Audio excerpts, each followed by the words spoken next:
All right, what's up, SC Nation? We're going into step 2 of the EC2 videos that I created a couple weeks back.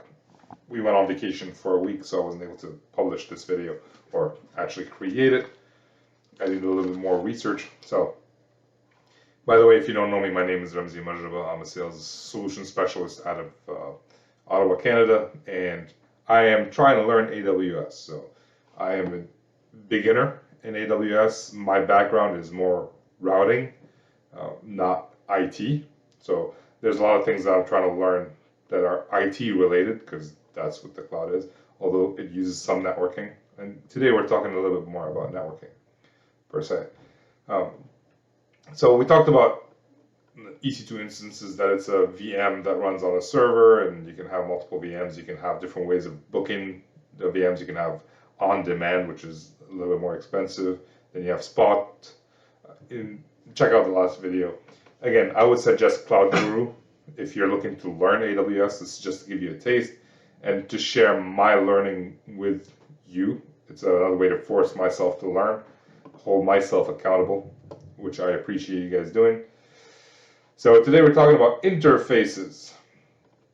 And before we talk about interfaces, I had a hard time trying to understand it because in the courses that I've watched Cloud Guru, I've also watched Stefan Marik's course on Udemy. They just say like, hey, you just need to know that there are 3 different types of interfaces when it comes to EC2 instances, which are, let me find them, like ENA, oh no, let me bring that up. EN, ENI, and EFA. And ENI has 2 kinds of interfaces. You have the ENA, which is the, I'll talk about the acronyms. I'm just throwing, this is what they taught on the course, and I have no idea what any of that means. So I did some research, and this is what I found. So we're going back to basics. Is this the right screen? No, this is the right screen. Hold on. Yeah, this is the right screen. So let's go back to basics.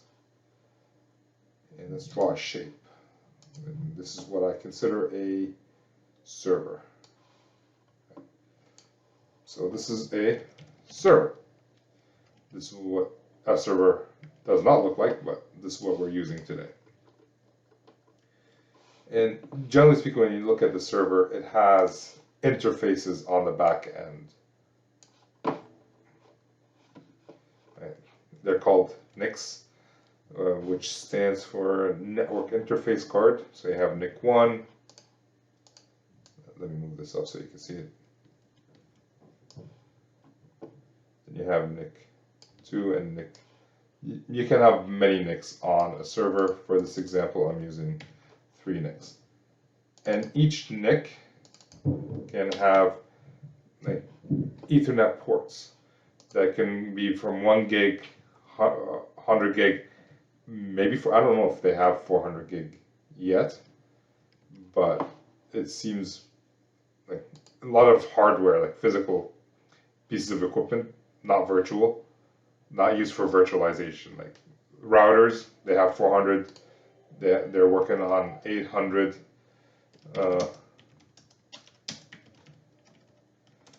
So you have these, I'm trying to network profile. So let me see if I can find it here. Let me share this briefly. This is from a website called blog.networkprofile.com. And he has a bunch of stuff on here. I think it's a gentleman. And these are servers. These are, I think these are Dell servers.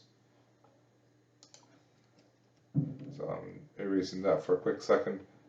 And on the back plane, they have physical interfaces, NICs, that you can connect to. So what we're doing here is, let's go back here, zoom out.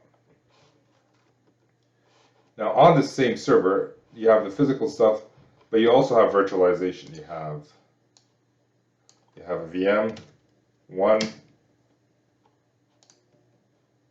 Let's copy this.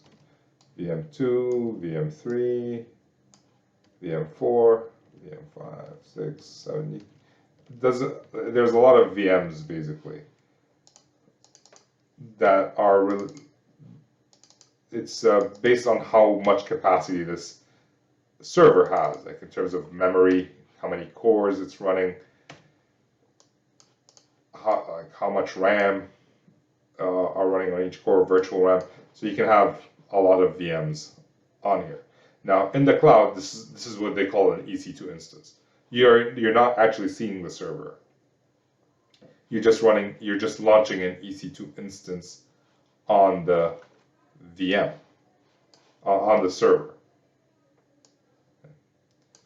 Now, you want traffic, you want Ethernet. Like, let's say this VM is a web server that you created. So you want people to be able to come in and actually check out the web server. And the only way to do that is to be connected to the NIC. Now, a lot of servers have what is called a virtual switch.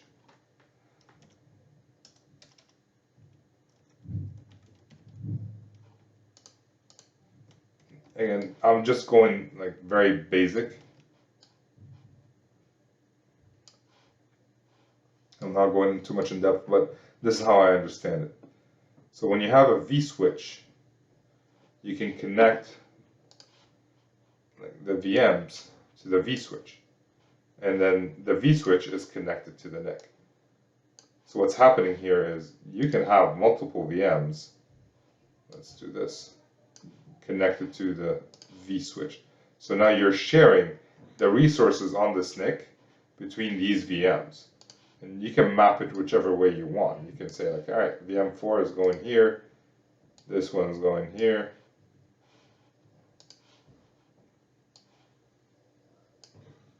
And that's how traffic comes in and out of the VMs.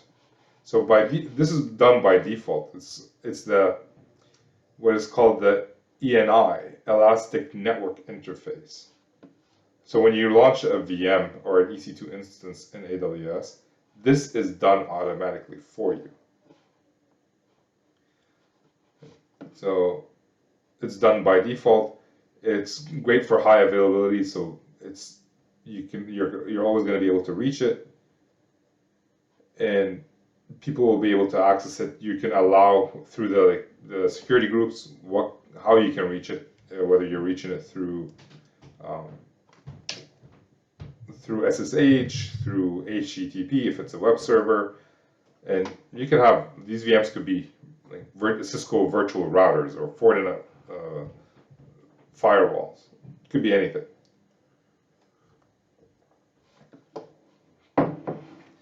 But you might want to create another ENI, another Elastic Network Interface.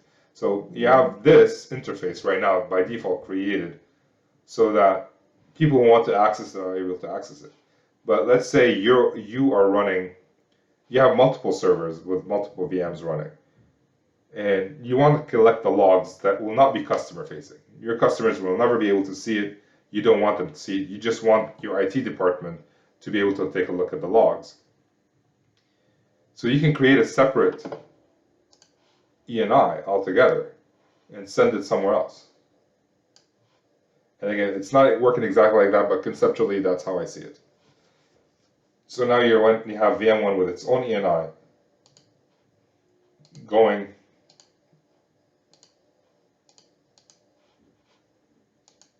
here, and you have going to this vSwitch, which can then go to a log collector. I think something called that's CloudWatch. Let's do a quick search. AWS log collection service. CloudWatch logs. So you can basically use this other interface to send all the logs from all your VMs to CloudWatch. So if something happens to one of your VMs, or something happens to your services and you don't know which VM, you can just look at that and take a look and find out for fault detection. Right. And if you, like, I went on ChatGPT, let's see. Let's see if I can share this real quick. Pausing the video just so I can open it. Right, so I did a quick search. I went on ChatGPT and said, hey, why use another ENI on ECW? And they have all these different reasons, like network segmentation, which is kind of what I mentioned earlier. If you want to separate logs from customer traffic, from production, whatever, you can have different security groups for the ENIs. So one could be, hey, you can access it through SSH. The other one you can access through HTTP. Another one you can't access. So there's a bunch of reasons here why you can use it, why you should or shouldn't use it. So from a security perspective, compliance, there are multiple reasons, it seems, to do this. Let's go back here. So this is the ENI, I keep forgetting, Elastic Network Interface. This is what it's used for. Now, sometimes you need a little bit more capacity, because this can go, these links can go up to a maximum of 10 gigs. You want more. You want to go up to 25 gigs. Well, this vSwitch is in the way. This, whenever you add something to a drawing, you're adding complexity, you're adding processing needs, so you need to bypass that. Right. So there's something called SRIOV, which at this moment in time, the name escapes me, so let me just pause for a second and then try to remember what the SRIOV stands for. Alright, so SRIOV stands for Single Root Input-Output Virtualization. Basically what we're trying to do here is bypass. So let's take VM number 3 here. We're trying to bypass the VM and go straight to the NIC. Let's do it in red. So we can delete this, and now this VM is going straight to the NIC. The problem with that is you can't share NICs anymore. Each VM will have its own NIC, but I'm still on the wrong slide. There we go. So here, I just deleted the NIC, and I deleted the vSwitch, and this is going straight into the NIC. Now there are some layers here, like operating systems and all that, but if you need higher capacity, higher bandwidth, this is what you will need to do. And again, in the course, they say there are two options. One's called for the EN, which is the enhanced networking. This is, let's write it down here. Text. EN. Yeah, where is the text? Come on.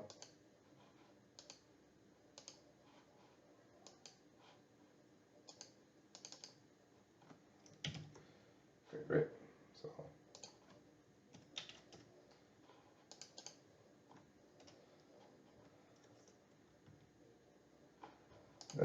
It's always fun to do this slide.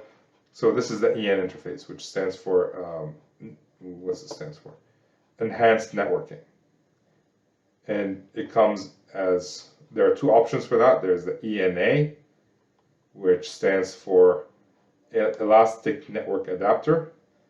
And then you can choose an option of Intel 82599 virtual function interface here. So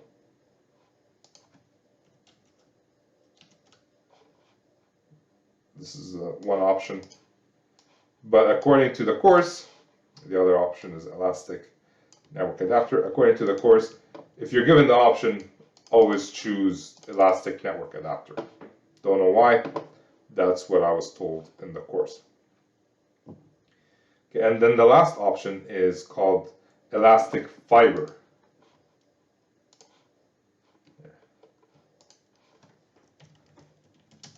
Elastic Fiber Adapter, and this you can go up to 100 gigs, and this is used when like you're trying to do, there's a lot of data analytics, data processing, you need a lot of bandwidth, maybe servers talking to each other, you would need high bandwidth to get it done. And how they do this is I mentioned earlier here, like they're skipping the switch, but there are some like operating system level functions that take place. They use something called OS bypass, which I cannot find any information, and maybe I'm looking in the wrong place. So if you know where to look, please let me know. But I'm assuming OS bypass is you're bypassing some of the OS functions that are required to run the regular stuff, and you're going straight into the physical NIC, and that's how you're able to get to 100 gigabits per second. So these are the kind of interfaces, networking interfaces that they talk about in the course. There are many other things that they talk about in the course that I'm not mentioning because I am not trying to create a course, and that would be plagiarism. So if you're interested, I would highly recommend you go watch buy the course or something. I'm not affiliated with them. I would just, if you want to do AWS, it's a good idea to have that. The last thing they talk about is like the the placement of VMs. And there are 3 of them. Cluster, what's the other? I can never remember the other 2 for some reason.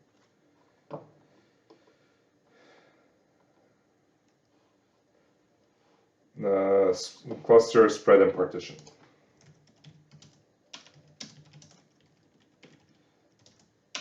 Cluster is like when you have functions that require low latency and a lot of bandwidth, you want them as close to each other as possible, so you use cluster. They're usually within the same autonomous